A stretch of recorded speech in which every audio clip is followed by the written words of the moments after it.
Kahapon ay pinangunahan ni Pangulong Ferdinand Marcos Jr. ang inaugurasyon ng Candaba Third Viaduct. Karugtong ito sa ipinatayong tulay noon ni dating Pangulong Ferdinand Marcos Sr. The North Luzon Expressway Third Viaduct is a fulfillment of a promise of safer, faster, more reliable travel for every Filipino.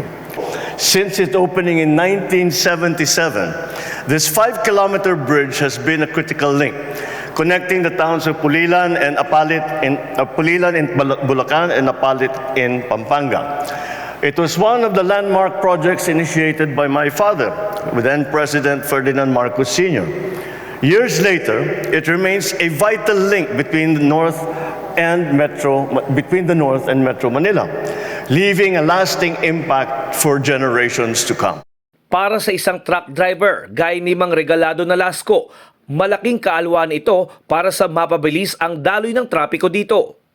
Malaking tulong po dahil marami po trucking na nanggagaling dyan na nagdadala po ng kalakal papuntang Manila po, Batangas, Bicol.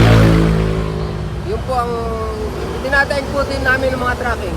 Ayon sa Pangulo, ang naturang proyekto ay bahagi lamang ng mas malalaki pang programa ng pamahalaan. Umabot din sa 7.8 bilyong piso ang proyektong ito na ginastusan ng Metro Pacific Tollways Corporation o MPTC. Ayon kay Manny B. Pangilinan, Chairman and CEO ng MPTC, prioridad na dumaan sa Third Viaduct ay ang mga buses at trucks.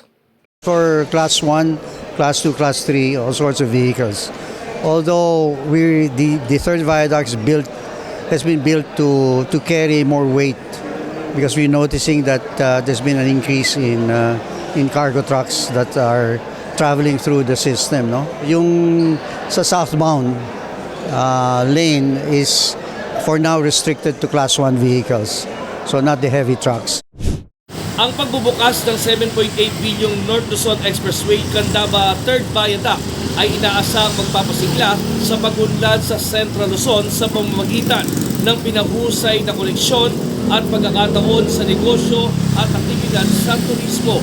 Nestor Torres, humahataw sa balita ngayon.